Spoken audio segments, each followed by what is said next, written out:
ഈശോമിശിഹായ്ക്ക് സ്തുതിയായിരിക്കട്ടെ. മക്കളെ, ലോക സൃഷ്ടിയെ പറ്റി ടീച്ചർ പറഞ്ഞതൊന്ന് ഓർക്കുന്നുണ്ടോ? ഇന്ന് കുഞ്ഞുങ്ങൾക്ക് ടീച്ചർ ഒരു ഗിഫ്റ്റുമായിട്ടാണ് വന്നിരിക്കുന്നത്. എന്താണെന്ന് അറിയട്ടെ?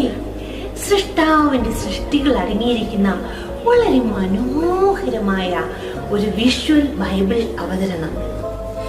ആദിയിൽ ദൈവം ആകാശവും ഭൂമിയും സൃഷ്ടിച്ചു. ഭൂമി രൂപരഹിതവും ശൂന്യവുമായിരുന്നു. ആഴത്തിന് മുകളിൽ അന്ധകാരം വ്യാപിച്ചിരുന്നു. ദൈവത്തിന്റെ ചൈതന്യം വെള്ളത്തിനു മീതെ ചലിച്ചുകൊണ്ടേയിരുന്നു. ദൈവം അരുളി ചെയ്തു, വെളിച്ചമുണ്ടാകട്ടെ. വെളിച്ചമുണ്ടായി. വെളിച്ചം നല്ലതെന്ന് ദൈവം കണ്ടു. അവിടുന്ന് വെളിച്ചത്തെ ഇരുളിൽ നിന്നും വേർതിരിച്ചു. വെളിച്ചത്തിന് പകലെന്നും ഇരുളിന് രാത്രിയെന്നും അവിടുന്ന് പേരിട്ടു. സന്ധ്യയായി, പ്രഭാതമായി, ഒന്നാം ദിവസം. In the beginning, God created the heavens and the earth. The earth was without form and void, and darkness was over the face of the deep. And the Spirit of God was hovering over the face of the waters. And God said, "Let there be light." And there was light. And God saw that the light was good. And God separated the light from the darkness. God called the light day, and the darkness he called night. And there was evening, and there was morning the first day. ദൈവം വീണ്ടും അരുളി ചെയ്തു, ജലമധ്യത്തിൽ ഒരു വിധാനമുണ്ടാകട്ടെ. അത് ജലത്തെ രണ്ടായി തിരിക്കട്ടെ. ദൈവം വിധാനമുണ്ടാക്കുകയും അതിന് താഴെയുള്ള ജലത്തെ മുകളിലുള്ള ജലത്തിൽ നിന്ന് വേർതിരിക്കുകയും ചെയ്തു. അപ്രകാരം സംഭവിച്ചു. വിധാനത്തിന് അവിടുന്ന് ആകാശം എന്ന് പേരിട്ടു. സന്ധ്യയായി, പ്രഭാതമായി, രണ്ടാം ദിവസം. Let there be an expanse in the midst of the waters, and let it separate the waters from the waters. And God made the expanse, and separated the waters that were under the expanse from the waters that were above the expanse. And it was so. And God called the expanse heaven. And there was evening, and there was morning the second day. ദൈവം വീണ്ടും അരുളി ചെയ്തു, ആകാശത്തിന് കീഴിലുള്ള വെള്ളമെല്ലാം ഒരിടത്ത് ഒരുമിച്ച് കൂടട്ടെ. കര പ്രത്യക്ഷപ്പെടട്ടെ. അങ്ങനെ സംഭവിച്ചു. കരയ്ക്ക് ഭൂമിയെന്നും ഒരുമിച്ച് കൂടി ജലത്തിന് കടലെന്നും ദൈവം പേരിട്ടു. അത് നല്ലതെന്ന് അവിടുന്ന് കണ്ടു. ദൈവം അരുളി ചെയ്തു, ഭൂമി എല്ലാ തരം ഹരിത സസ്യങ്ങളും ധാന്യച്ചെടികളും വിത്തുൾക്കൊള്ളുന്ന ഫലങ്ങൾ കായ്ക്കുന്ന വൃക്ഷങ്ങളും മുളപ്പിക്കട്ടെ. അങ്ങനെ സംഭവിച്ചു. ഭൂമി എല്ലാ തരം ഹരിത സസ്യങ്ങളും ധാന്യച്ചെടികളും വിത്തുള്ള ഫലങ്ങളോട് കൂടിയ വൃക്ഷങ്ങളും മുളപ്പിച്ചു. അവയും നല്ലതെന്ന് ദൈവം കണ്ടു. സന്ധ്യയായി, പ്രഭാതമായി, മൂന്നാം ദിവസം. And God said, "Let the waters under the heavens be gathered together into one place, and let the dry land appear." And it was so. God called the dry land earth, and the waters that were gathered together he called seas. And God saw that it was good. And God said, "Let the earth sprout vegetation, plants yielding seed, and fruit trees bearing fruit in which is their seed, each according to its kind on the earth." And it was so. The earth brought forth vegetation, plants yielding seed according to their own kinds, and trees bearing fruit in which is their seed, each according to its kind. And God saw that it was good. And there was evening, and there was morning the third day.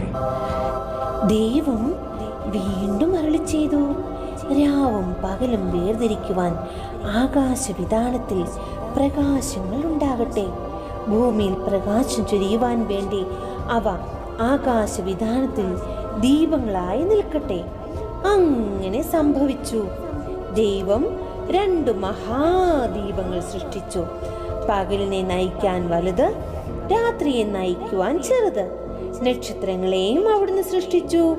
ഭൂമിയിൽ പ്രകാശം ചൊരിയുവാനും രാവിനെയും പകലിനെയും നിയന്ത്രിക്കുവാനും വെളിച്ചത്തെ ഇരുളിൽ നിന്നും വേർതിരിക്കുവാനും ദൈവം അവയെ ആകാശവിതാനത്തിൽ സ്ഥാപിച്ചു. അവയും നല്ലതെന്ന് ദൈവം കണ്ടു. സന്ധ്യയായി, പ്രഭാതമായി, 4-ാം ദിവസം. And God said, Let there be lights in the expanse of the heavens to separate the day from the night, and let them be for signs and for seasons and for days and years. And let them be lights in the expanse of the heavens to give light upon the earth. And it was so. And God made the 2 great lights, the greater light to rule the day, and the lesser light to rule the night, and the stars. And God set them in the expanse of the heavens to give light on the earth, to rule over the day and over the night, and to separate the light from the darkness. And God saw that it was good. And there was evening, and there was morning the 4th day. ദൈവം വീണ്ടും അരുളി ചെയ്തു, വെള്ളം ജീവജാലങ്ങളെ പുറപ്പെടുവിക്കട്ടെ. പക്ഷികൾ ഭൂമിക്ക് മീതെ ആകാശവിതാനത്തിൽ പറക്കട്ടെ. അങ്ങനെ ദൈവം വലിയ ജലജന്തുക്കളെയും കടലിൽ പറ്റം ചേർന്ന് ചരിക്കുന്ന സകലവിധ ജീവികളെയും എല്ലാത്തരം പക്ഷികളെയും സൃഷ്ടിച്ചു. അവയും നല്ലതെന്ന് ദൈവം കണ്ടു. ദൈവം ഇങ്ങനെ അനുഗ്രഹിച്ചു, സമൃദ്ധമായി പെരുകി കടലിൽ നിറയുവിൻ, പക്ഷികൾ ഭൂമിയിൽ പെരുകട്ടെ. സന്ധ്യയായി, പ്രഭാതമായി, 5-ാം ദിവസം. And God said, Let the waters swarm with swarms of living creatures, and let birds fly above the earth across the expanse of the heavens. So God created the great sea creatures and every living creature that moves, with which the waters swarm according to their kinds, and every winged bird according to its kind. And God saw that it was good. And God blessed them, saying, Be fruitful and multiply, and fill the waters in the seas, and let birds multiply on the earth. And there was evening, and there was morning the 5th day.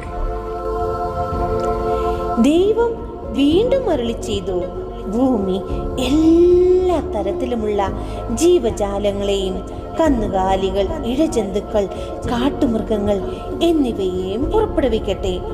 അങ്ങനെ സംഭവിച്ചു. അവയും നല്ലതെന്ന് ദൈവം കണ്ടു. And God said, Let the earth bring forth living creatures according to their kinds, livestock and creeping things, and beasts of the earth according to their kinds. And it was so. And God made the beasts of the earth according to their kinds, and the livestock according to their kinds, and everything that creeps on the ground according to its kind. And God saw that it was good. Then God said, Let us make man in our image, after our likeness, and let them have dominion over the fish of the sea, and over the birds of the heavens, and over the livestock, and over all the earth, and over every creeping thing that creeps on the earth. So God created man in his own image. In the image of God he created him. Male and female he created them. And God blessed them. And God said to them, Be fruitful and multiply, and fill the earth and subdue it, and have dominion over the fish of the sea, and over the birds of the heavens, and over every living thing that moves on the earth. And God said, Behold, I have given you every plant yielding seed that is on the face of all the earth, and every tree with seed in its fruit. You shall have them for food. And to every beast of the earth, and to every bird of the heavens, and to everything that creeps on the earth, everything that has the breath of life, I have given every green plant for food. And it was so. And God saw everything that he had made, and behold, it was very good. And there was evening, and there was morning, the 6th day. അങ്ങനെ ആകാശവും ഭൂമിയും അവയിലുള്ള സമസ്തവും പൂർണ്ണമായി. ദൈവം തന്റെ ജോലി 7-ാം ദിവസം പൂർത്തിയാക്കി. താൻ തുടങ്ങിയ പ്രവൃത്തിയിൽ നിന്ന് വിരമിച്ച് 7-ാം ദിവസം അവിടുന്ന് വിശ്രമിച്ചു. സൃഷ്ടികർമ്മം പൂർത്തിയാക്കി തന്റെ പ്രവൃത്തികളിൽ നിന്ന് വിശ്രമിച്ച 7-ാം ദിവസത്തെ ദൈവം അനുഗ്രഹിച്ച് വിശുദ്ധമാക്കി. ഇതാണ് ആകാശത്തിന്റെയും ഭൂമിയുടെയും ഉൽപ്പത്തി ചരിത്രം. കുഞ്ഞുമക്കളെ, ഇതുവരെ നമ്മൾ എന്താണ് പഠിച്ചത്? 6 ദിവസം കൊണ്ട് ദൈവം എല്ലാം സൃഷ്ടിച്ചു. പക്ഷേ എന്തോ ഒരു കുറവ് ദൈവത്തിന് തോന്നി. ആരെയാണ് ഇതെല്ലാം ഏൽപ്പിക്കുക? ആരാണ് ഈ മൃഗങ്ങളെല്ലാം പരിപാലിക്കുക? ആരാണ് ഈ സസ്യജാലങ്ങളെല്ലാം നോക്കി നടത്തുക? പിതാവായ ദൈവത്തിന് വളരെ ദുഃഖം തോന്നി. ദൈവം ഭൂമിയിലെ മണ്ണുകൊണ്ട് ഒരു രൂപമുണ്ടാക്കി. ആ രൂപം മനോഹരമായിരിക്കുന്നുവെന്ന് ദൈവത്തിന് തോന്നി. ഇനി അതിന് ജീവൻ കൊടുക്കണ്ടേ? തൻ്റെ സ്വന്തം ശ്വാസം അതിന് നൽകി. അങ്ങനെ അത് ഒരു മനുഷ്യനായി തീർന്നു. അങ്ങനെ ആ മനുഷ്യന് ജീവിക്കുവാൻ വളരെ മനോഹരമായ ഒരു ഗാർഡൻ അവിടെ ഉണ്ടാക്കി. അതിന് ഏദൻ തോട്ടം എന്ന പേര് നൽകി. അവിടെ എല്ലാ തരത്തിലുമുള്ള ഫലങ്ങളും ഉണ്ടായിരുന്നു. ആ തോട്ടത്തിന്റെ നടുവിലായി നന്മതിന്മകളെ വേർതിരിച്ചറിയുന്ന ഒരു വൃക്ഷവും ദൈവം നട്ടു. വീണ്ടും ദൈവത്തിന് വിഷമം തോന്നി. ഇവനൊരു കൂട്ടുവേണ്ടേ? അങ്ങനെ ദൈവം അവനെ ഗാഢനിദ്രയിലാക്കി. അവന്റെ ശരീരത്തിൽ നിന്നും ഒരു വാരിയെല്ലെടുത്ത് ദൈവം സ്ത്രീയെ സൃഷ്ടിച്ചു. അങ്ങനെ മനുഷ്യന് തുണയായി ഒരു സ്ത്രീയെ ലഭിച്ചു. ദൈവത്തിന് ഇത് കണ്ട് വളരെ സന്തോഷമായി. അവർക്ക് ഏദൻ തോട്ടം സമ്മാനമായി ദൈവം കൊടുത്തു. ദൈവം അവരോട് പറഞ്ഞു, ഇതെല്ലാം നിങ്ങളുടേതാണ്. പക്ഷേ ആ നടുക്ക് നിൽക്കുന്ന വൃക്ഷമില്ലേ, അതിലെ ഫലങ്ങൾ മാത്രം നിങ്ങൾ ഭക്ഷിക്കരുത്. അത് കഴിച്ചാൽ നിങ്ങൾ മരിക്കും. പക്ഷേ ഇതെല്ലാം സാത്താൻ കേൾക്കുന്നുണ്ടായിരുന്നു. അവൻ പാമ്പിന്റെ രൂപമെടുത്ത് ആ മരത്തിൽ കയറി പാത്തിരുന്നു. എന്നിട്ട് ആദത്തിനും ഹവ്വയോടും പറഞ്ഞു, നിങ്ങളെ പറ്റിക്കാനാണ് ദൈവം ഇത് കഴിക്കരുതെന്ന് പറഞ്ഞത്. ഇത് കഴിച്ചാൽ നിങ്ങളും ദൈവത്തെ പോലെയാകും. പിതാവിന്റെ വാക്കുകൾ അനുസരിക്കാത്ത അവർക്ക് എന്താണ് സംഭവിച്ചതെന്ന് നമുക്കറിയണ്ടേ? എങ്ങനെയാണ് ഏദൻ തോട്ടത്തിൽ നിന്ന് ദൈവം അവരെ പുറത്താക്കിയതെന്ന് നമുക്കൊന്നു കണ്ടാലോ?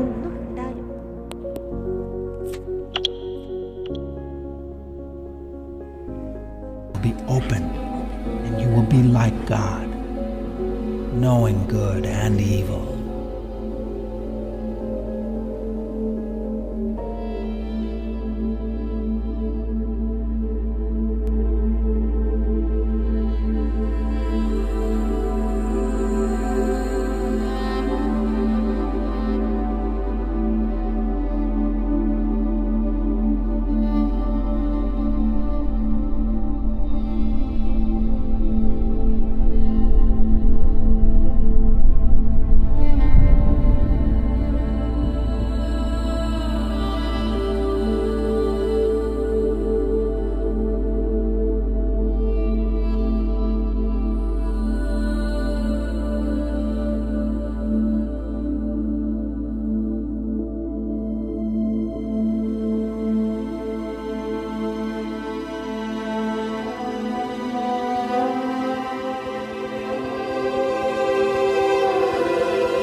Adam.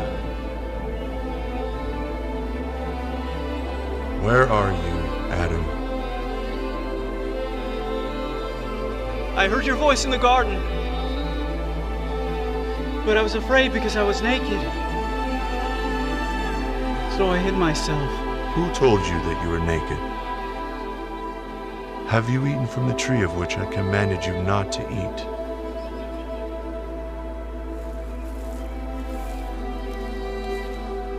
The woman whom you gave to be with me, she gave me of the tree, and I ate. What is this you have done?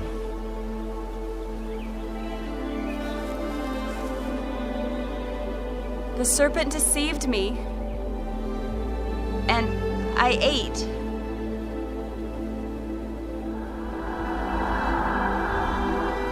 Serpent, because you've done this, you are more cursed than all cattle, and more than every beast of the field. On your belly you shall go, and you shall eat dust all the days of your life. And I will put enmity between you and the woman, and between your seed and her seed. He shall bruise your head, and you shall bruise his heel.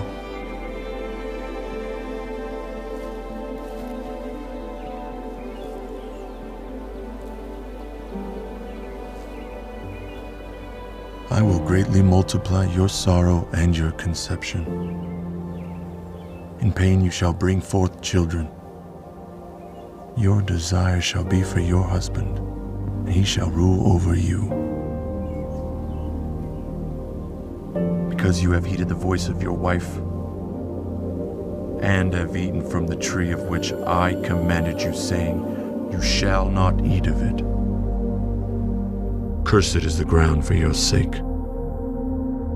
In toil you shall eat of it all the days of your life. Both thorns and thistles it shall bring forth for you.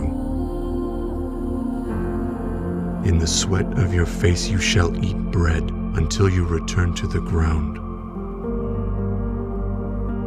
For out of it you are taken. For dust you are,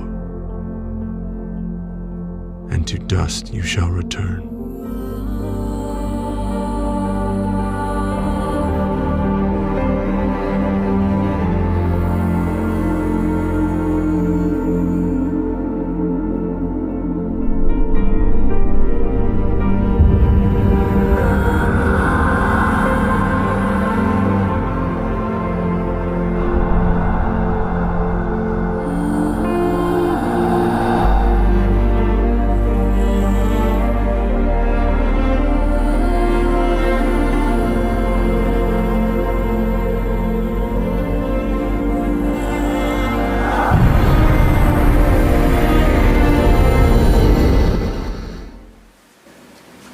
ഏറ്റവും സ്നേഹമുള്ള കുഞ്ഞുങ്ങളെ, എല്ലാവർക്കും സുഖമാണല്ലോ അല്ലേ? അസുഖമൊന്നുമില്ലല്ലോ അല്ലേ? വീട്ടില് ചാച്ചനും മമ്മിയും ഒക്കെ സുഖമായിരിക്കുന്നില്ല അല്ലേ? കൊള്ളാം. അച്ഛൻ പ്രാർത്ഥിക്കുന്നുണ്ടായിരുന്നു കേട്ടോ. അച്ഛന് വേണ്ടി പ്രാർത്ഥിക്കുന്നുണ്ടോ? ഗുഡ്. നിങ്ങളുടെ ക്ലാസ് തുടങ്ങിയ ദിവസം ഞാൻ നിങ്ങളെ ഒന്ന് കണ്ടതാ. പിന്നീട് ഞാൻ ഇതുവരെ നിങ്ങളെ കണ്ടില്ല. നിങ്ങളെ കാണാൻ വേണ്ടിയാണ് വന്നത്. നിങ്ങൾക്കറിയാമല്ലോ, നിങ്ങളുടെ ടീച്ചർ നിങ്ങളെ ഈ ദിവസങ്ങളിൽ വളരെ മനോഹരമായിട്ട് പാഠങ്ങൾ പഠിപ്പിക്കുകയായിരുന്നു. ഇന്ന് നിങ്ങൾക്ക് വേണ്ടി പാഠം പഠിപ്പിച്ചത് ഈ പ്രപഞ്ചത്തെ മുഴുവൻ സൃഷ്ടിക്കുന്നതിനെ കുറിച്ചായിരുന്നു. ദൈവം ആകാശത്തെയും ഭൂമിയെയും രാത്രിയെയും പകലിനെയും സമുദ്രത്തെയും കരയും ഒക്കെ സൃഷ്ടിച്ച കാര്യങ്ങൾ ഇന്ന് പഠിപ്പിച്ചു തുടങ്ങി. ആ സൃഷ്ടിയുടെ ഏറ്റവും വലിയ ശ്രേഷ്ഠമായ സൃഷ്ടിയായിട്ട് ദൈവം കണ്ടത് മനുഷ്യനെ സൃഷ്ടിക്കാനാണ്. നിങ്ങൾ കണ്ടല്ലോ, ആദാമിനെ സൃഷ്ടിച്ചത്, എങ്ങനെയാണ് ഹവ്വായെ സൃഷ്ടിച്ചത് എന്നൊക്കെ. എന്തോ ഒരു സൗഭാഗ്യകരമായ ജീവിതമായിരുന്നു അവർ നയിച്ചിരുന്നത്. പക്ഷേ നമുക്കറിയാം അവർ തെറ്റ് ചെയ്ത് അവർ ദൈവത്തിൽ നിന്ന് അകന്നുപോയി. പക്ഷെ ദൈവം അവരെ തെറ്റ് ചെയ്തിട്ടും വിട്ടുകളഞ്ഞില്ല. ദൈവം പുറകേ വന്നു, അവർക്ക് വേണ്ടി തന്നെ വന്നു. ആ തെറ്റ് ചെയ്തവരെ ദൈവം രക്ഷിക്കാനായിട്ട് ദൈവം തന്നെ ലോകത്തിലേക്ക് അവതരിക്കുവാനായിട്ട് തീരുമാനിക്കുകയാണ്. ഈ കാര്യങ്ങളൊക്കെയാണല്ലോ നിങ്ങൾ ഇന്ന് ഈ ക്ലാസ്സിൽ പഠിച്ചത്, അല്ലെങ്കിൽ ഈ വീഡിയോയിൽ കൂടെ കണ്ടത്. അത്ര മനോഹരമായിരുന്നു ദൈവത്തിൻ്റെ സംസാരവും ഈ പ്രപഞ്ചത്തെ സൃഷ്ടിക്കുന്നതുമൊക്കെ എത്ര മനോഹരമായിരുന്നു. അതുകൊണ്ട് നിങ്ങൾക്ക് ഇന്ന് ദൈവം തന്ന ഒരു വലിയ അവസരമാണ് നിങ്ങളുടെ പ്രിയപ്പെട്ട റീജ ടീച്ചറിലൂടെ ഇതൊക്കെ ഒന്ന് പഠിക്കാൻ, ഇതൊക്കെ ഒന്ന് മനസ്സിലാക്കുവാൻ. അങ്ങനെ ദൈവം സ്നേഹിക്കുന്നവരാണ് നിങ്ങളെന്നുള്ള വലിയ ബോധ്യത്തോടുകൂടി മുന്നോട്ട് പോകാൻ നിങ്ങൾ കഴിയട്ടെ എന്ന് ഞാൻ ആഗ്രഹിക്കുന്നു. ഞാൻ പ്രത്യേകം പ്രാർത്ഥിക്കുന്നു നിങ്ങൾക്ക് എല്ലാ നന്മകളും അനുഗ്രഹങ്ങളും ഉണ്ടാകട്ടെ എന്ന് ഞാൻ പ്രാർത്ഥിക്കുന്നു.